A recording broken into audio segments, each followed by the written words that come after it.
Hi friends, welcome back to my channel 1 million shades. ഇനി നമ്മൾ realistic drawing ചെയ്യാനായിട്ട് വേണ്ട കുറച്ച് ടിപ്സാണ് ഇന്നത്തെ വീഡിയോയിൽ പറഞ്ഞുതരാൻ പോണേ. അപ്പോൾ ഈ ഒരു ടിപ്സൊക്കെ യൂസ് ചെയ്ത് വരയ്ക്കുകയാണെങ്കിൽ നിങ്ങൾക്ക് അടിപൊളിയായിട്ട് റിയലിസ്റ്റിക് ഡ്രോയിങ് ചെയ്തെടുക്കാൻ പറ്റും. അപ്പോൾ നമുക്ക് നമ്മുടെ വീഡിയോയ്ക്ക് കിടക്കാം. അപ്പോൾ ഞാൻ ഒരു ഇമേജ് വരച്ച് സ്റ്റാർട്ട് ചെയ്തിട്ടുണ്ട്. അപ്പോൾ ഈ ഒരു ഇമേജ് വരയ്ക്കണ ആ ഒരു പ്രോസസ്സിലൂടെ തന്നെ നിങ്ങൾക്ക് വേണ്ട ടിപ്സൊക്കെ ഞാൻ പറഞ്ഞുതരാം. ഓക്കെ, അപ്പോൾ നമുക്ക് നേരെ വീഡിയോയ്ക്ക് കിടക്കാം. അപ്പോൾ വീഡിയോയ്ക്ക് കിടക്കുന്നതിന് മുമ്പ് എൻ്റെ ചാനൽ ആദ്യമായിട്ട് കാണുന്നവരാണെങ്കിൽ ചാനൽ സബ്സ്ക്രൈബ് ചെയ്യുക. അതുപോലെ സബ്സ്ക്രൈബേഴ്സ് ആണെങ്കിൽ ഉറപ്പായിട്ടും വീഡിയോ ലൈക്കും കമൻറ്റൊക്കെ ചെയ്യുക. നിങ്ങളുടെ സപ്പോർട്ടാണ് എനിക്ക് ഇനി വീഡിയോസ് ഇടാനുള്ള ഒരു മോട്ടിവേഷനൊക്കെ തരണേ. അപ്പോൾ എല്ലാവരും വീഡിയോ ലൈക്കും കമൻറ്റൊക്കെ ചെയ്തോളും. അപ്പോൾ നമുക്ക് വീഡിയോയ്ക്ക് കിടക്കാം. സോ നമ്മുടെ ഈ ഒരു ഡ്രോയിങ് പ്രോസസ്സ് എന്ന് വെച്ചാൽ അതിന് ത്രൂ ഔട്ട് നമുക്ക് ആ ഡ്രോയിങ്ങിനോട് ഇഷ്ടം അതുപോലെ ആ ഒരു പേഷ്യൻസൊക്കെ വേണം. എന്നാലാണ് നമ്മുടെ ഡ്രോയിങ് അത്രയും ഭംഗിയായിട്ട് വരുള്ളൂ. പിന്നെ നമ്മൾ വരയ്ക്കാനായിട്ട് യൂസ് ചെയ്യണ ആ ഒരു റെഫറൻസ് ഇമേജ് നന്നായിട്ട് സ്റ്റഡി ചെയ്യണം. എന്നാലാണ് നമുക്ക് അതിൻ്റെ ഷാഡോസും ലൈറ്റ്സും ഒക്കെ മനസ്സിലാക്കി നല്ല രീതിയിൽ ഷെയ്ഡ് ചെയ്തെടുക്കാനായിട്ട് പറ്റുള്ളൂ. പിന്നെ അതുപോലെ ചെറിയ ചെറിയ മൈന്യൂട്ടായിട്ടുള്ള ഡീറ്റെയിൽസും അല്ലാതെ നമ്മൾ ആ ഒരു ഇമേജിൽ ആഡ് ചെയ്യണം. അപ്പോൾ നമുക്ക് നമ്മുടെ വീഡിയോയ്ക്ക് കടക്കാം. അപ്പോൾ ആദ്യത്തെ ടിപ്പ് എന്താണെന്ന് വെച്ചാൽ shade according to the shape എന്ന് വെച്ചാൽ ഞാൻ എക്സ്പ്ലെയിൻ ചെയ്ത് തരാം. ഇപ്പോൾ നിങ്ങളൊരു കോയിനാണ് വരയ്ക്കുന്നതെന്ന് വിചാരിക്കാം. കോയിനാണ് വരയ്ക്കുന്നതെങ്കിൽ നിങ്ങൾക്ക് കോയിൻ ഫ്ലാറ്റ് ആയിട്ടുള്ള ഒബ്ജക്റ്റിൽ അപ്പോൾ നമുക്ക് ഫ്ലാറ്റായിട്ട് തന്നെ ഷെയ്ഡ് ചെയ്താൽ മതി. മീൻസ് ഒരു പ്ലെയിൻ സർഫസിൽ എങ്ങനെയാണോ അതുപോലെ ഷെയ്ഡ് ചെയ്യാം. പക്ഷേ ഇപ്പോൾ നിങ്ങളൊരു ബോളാണ് ഷെയ്ഡ് ചെയ്യുന്നതെന്ന് വിചാരിക്കാം. അപ്പോൾ ആ ഒരു ബോൾ എന്ന് വെച്ചാൽ ഒരു 3D ഒബ്ജക്റ്റ് പോലെയാണ്. അപ്പോൾ ആ ഒരു 3D എഫക്റ്റ് കിട്ടണം. അപ്പോൾ നിങ്ങളത് റൗണ്ട് ഷേപ്പിലാക്കി എടുക്കണം. അപ്പോൾ അങ്ങനെ ഷെയ്ഡ് ചെയ്യേണ്ടി വരും. ഇപ്പം നിങ്ങളിവിടെ നോക്കുകയാണെങ്കിലും ഞാനിവിടെ 2 സർക്കിൾസ് വരച്ചിട്ടുണ്ട്. പക്ഷേ 2 സർക്കിൾസും ഡിഫറെൻറ്റ് രീതിയിലാണ് ഷെയ്ഡ് ചെയ്യുന്നത്. ഫസ്റ്റത്തെ ഞാൻ ഒരേപോലെ കുറച്ച് സ്ട്രോക്സ് ഇട്ട് ഷെയ്ഡ് ചെയ്തു. പക്ഷേ രണ്ടാമത് ഞാൻ ആ സർക്കിളിൻ്റെ ഷേപ്പിലിനെ കേർവ് ചെയ്ത് ഷെയ്ഡ് ചെയ്തു. അതുപോലെ കേർവ് ചെയ്ത് അത് ബ്ലെൻഡ് ചെയ്തപ്പോൾ നമുക്കൊരു 3D എഫക്റ്റ് കിട്ടി.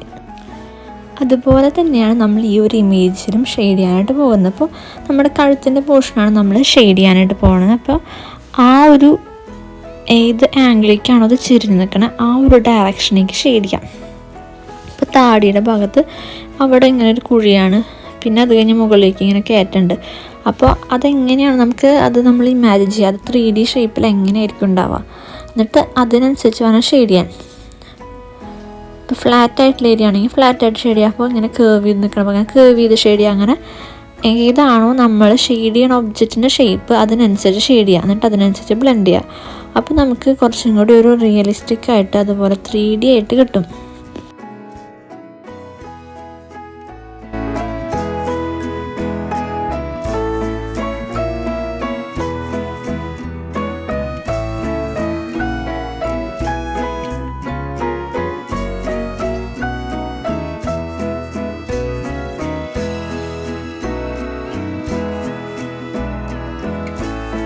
പിന്നെ നമ്മൾ ശ്രദ്ധിക്കേണ്ട കാര്യം എപ്പോഴും നമ്മൾ പെൻസിൽ നന്നായിട്ട് ഷാർപ്പ് ചെയ്തിട്ട് വേണം വരയ്ക്കാനിരിക്കാനായിട്ട്.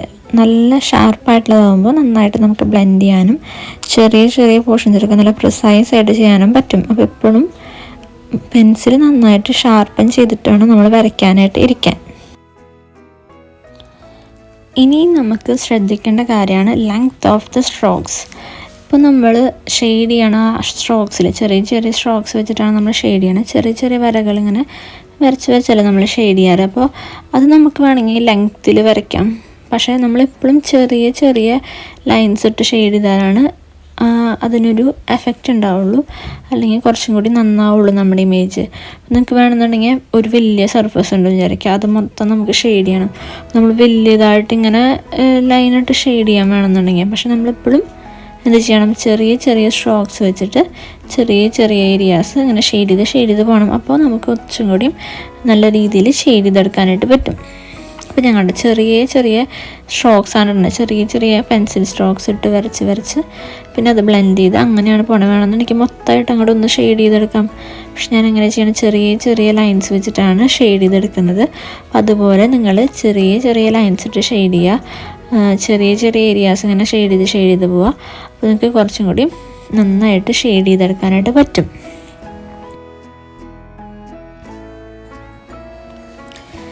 ഇനി ഇനി യൂസ് ചെയ്യാൻ പറ്റുന്നൊരു ടിപ്പാണ് no space between pencil strokes എന്ന് പറഞ്ഞു കഴിഞ്ഞാൽ നമ്മൾ ഷെയ്ഡ് ചെയ്യുമ്പോൾ കണ്ടതുപോലെ സ്ട്രോക്സ് ഇട്ട് ഷെയ്ഡ് ചെയ്യുമ്പോൾ ഇടയിൽ സ്പേസ് വരാണ്ട് ശ്രദ്ധിക്കുക. അപ്പോൾ ഇതുപോലെ സ്മൂത്തായിട്ട് ഷെയ്ഡ് ചെയ്യാനായിട്ട് ശ്രമിക്കുക. അപ്പോൾ നമ്മൾ അടുപ്പിച്ച് ഓരോന്നും ശ്രദ്ധിച്ച് അടുപ്പിച്ച് ഇതുപോലെ സ്ട്രോക്സ് ഇടുക. പക്ഷേ നമ്മളിപ്പോൾ ഇടയിൽ ഗ്യാപ്പ് വന്നു വീണ്ടും അതിൻ്റെ മുകളിൽ കൂടെ ചെയ്ത് കഴിഞ്ഞാൽ ആ ഒരു നീറ്റ്നെസ് ഉണ്ടാവില്ല.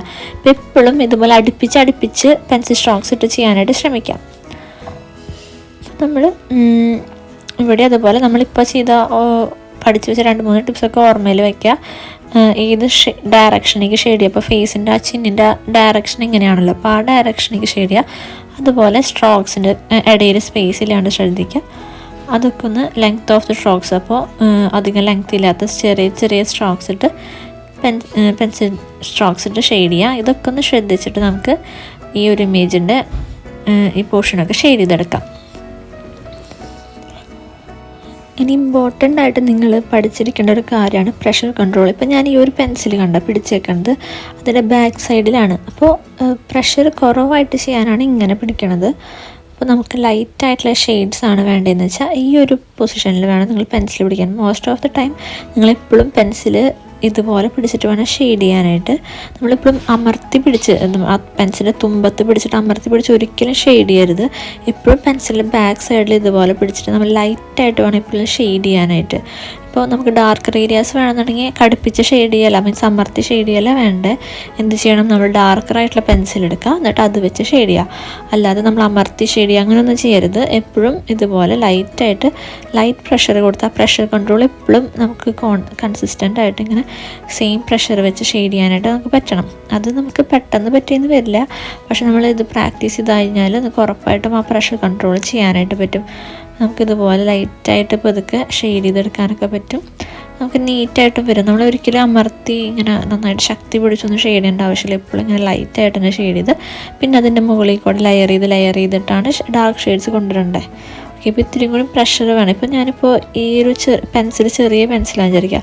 അപ്പോൾ എനിക്കിത് പിടിക്കാൻ പറ്റില്ല. അപ്പോൾ ഞാനൊരു ബാക്കിൽ ഒരു എക്സ്റ്റൻഷൻ വെച്ചിട്ട് പെൻസിൽ എക്സ്റ്റൻഷൻ ഉണ്ട്, അത് വെച്ചിട്ട് നമുക്ക് വേണമെങ്കിൽ ഇതുപോലെ ആ പെൻസിലിൻ്റെ ബാക്കിൽ വെച്ചിട്ട് ഇതുപോലെ ഷെയ്ഡ് ചെയ്തെടുക്കാം.